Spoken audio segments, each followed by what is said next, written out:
Элим деп кара башын канжыгага байлаган Жусуп Абдрахманов бүгүнкү эгемендүүлүгүбүздүн пайдалуулун түптөдү деп белгиледи президент Садыр Жапаров. Чыгаан мамлекеттик ишмер кыргыз мамлекеттүүлүгүн түптөөчүлөрдүн бири Жусуп Абдрахмановдун 120 жылдыгына арналган салтанаттуу иш-чарада. Белгилей кетсек, бүгүн 21 декабрда Жусуп Абдрахмановдун 120 жылдыгына арналган ишмерчем Токтогул Сатылганов атындагы Кыргыз улуттук филармониясында өттү.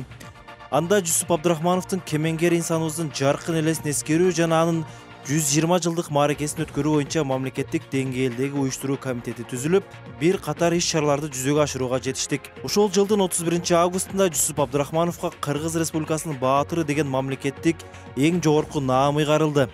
Муну менен биз Кыргыз мамлекеттүүлүгүнө негиз салып, жол чапкан Жусуп атабыздын арбагынын алдында бир эсе жеңилдеп, бир эсе парыз.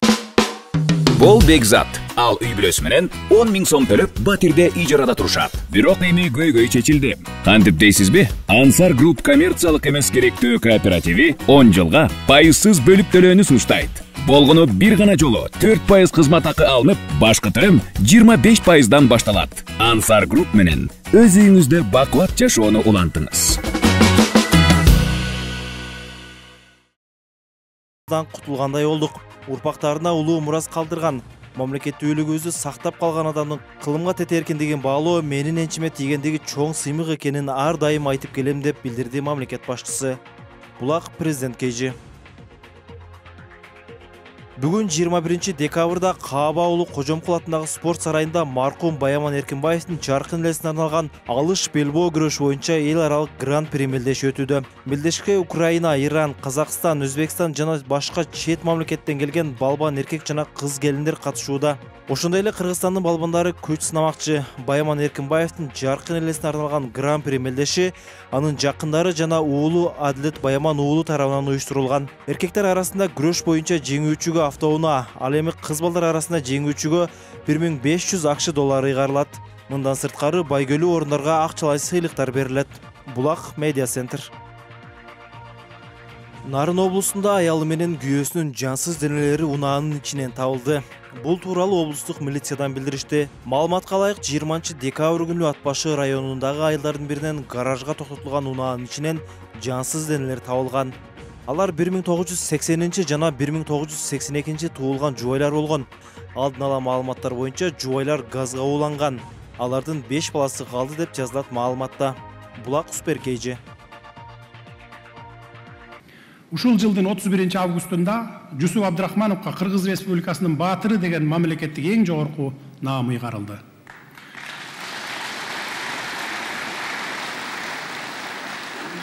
Муну менен биз Кыргыз мамлекеттүүлүгүнө негиз салып, жол чапкан Жусуп атабыздын арбагынын алдында бир эсе жеңилдеп, бир эсе парызыбыздан кутулгандай болдук.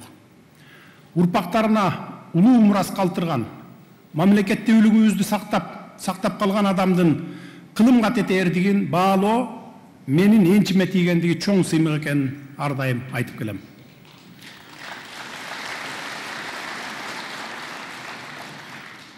Эми Жусуп Абдрахмановдун 120 жылдык мааракесин өткөрүүнүн алкагында аткарылган иш-чараларга да азын-аулак токтоло кетейин.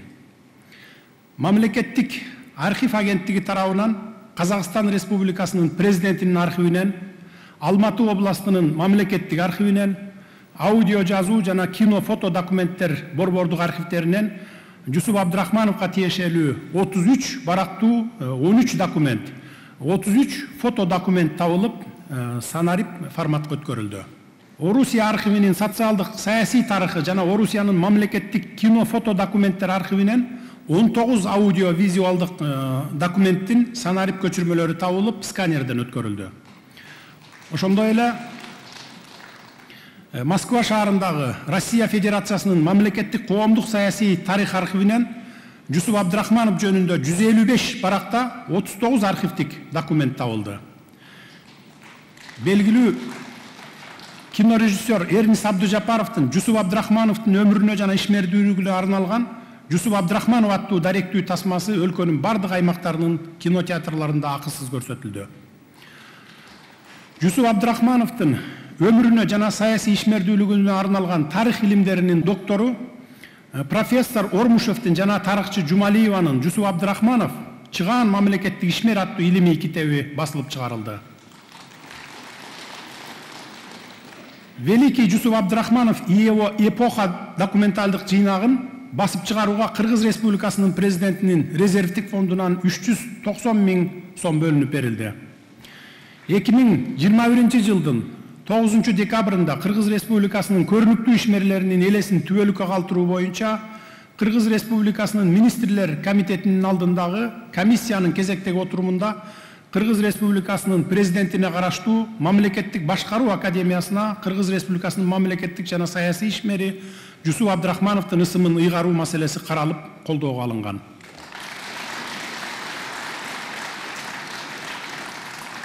Чолпон Ата шаарына Жусуп Абдрахманов атындагы парк уюштурулуп, бул эс алуу багына Жусуп атабыздын айкелин ачуу пландалууда. Ал эми бүгүнкү жыйынтыктоочу иш-чаранын алдында кече жакында эле Абдрахмановдун урпактары менен чогуу Жусуп атабыздын күндөлүгүнүн түп нускасын Улуттук тарых музейине тапшырып бергендигиме өзүңүздөр күбө болдуңуздар.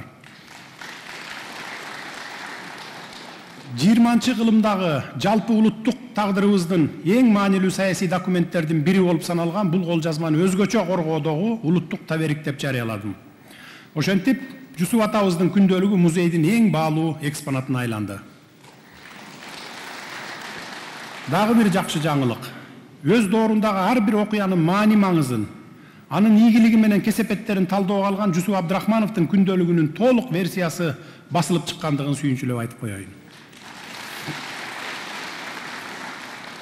Миллиондогон бейкүнөө азаматтардын башын жуткан сталиндик репрессиянын дал күчөп турган кези тууралуу жазылган айтылуу күндөлүктүн ошончодон жаалы катуу Иосиф Сталиндин так өз колуна түшүп калганы, анын ың-жыңсыз жоголуп кетпей сакталып калганы таң калтырчудагы, тамшандырчудагы окуя болгон. Ал ортодо канча жылдар айланып, акыры аман эсен колубузга тийгени элибиз үчүн чен өлчөөсү жок болжо. Күндөлүктүн саргарган барактарына, шурудай тизилген саптарына көз жүгүртүп отуруп, элибиздин алп уулунун санаасына өзүңдү санаалаш сезип, бир эсе каңырыгың түтөсө, бир эсе кол жазманын биздин күндөргө келип жеткенине шүгүр деймин. Ошол эле маалда Абдрахмановдун кыска убакыт аралыгында улуттук республиканын чамгарагын көтөрүүнү көксөгөн аң сезимге өсүп жетиши, республикачыл идеяларды ыкчам өздөштүрүүгө багыт алышы, бир коомдук түзүлүштөн башка бир коомдук түзүлүшкө өтүүнүн түйшүгүн тартышы эмне деген жоопкерчилик, эмне деген кемеңгерлик жана эмне деген эрдик болгон. Мына ушундай өзгөчөлүктөрү бар күндөлүктү биздин баа жеткис мурасыбыз, эң маанилүү саясий документтердин бири деп айтсак жаңылышпаймын. Мен Кыргызстандын, Кыргыз элинин атуулумун деген ер азаматтар Кыргыздын кылымда бир жаралган чыгаан уулунун жазгандарын аздектеп окуп, арбагына таазим этип жүрөрүнө бөркүмдөй ишенем. 3000 жылдык тарыхы бар, асты Манастай, арты Жусуптай эл баккан ерлери бар улуу элдин урпактарынан мындан арыда журт баштаар уул кыздар өсүп чыкпайт деп ким айта алат? Ошондуктан Кыргызстан, Кыргыз эли келечеги кең, өнүккөн мамлекетке айланат деп так кесе айта аламын.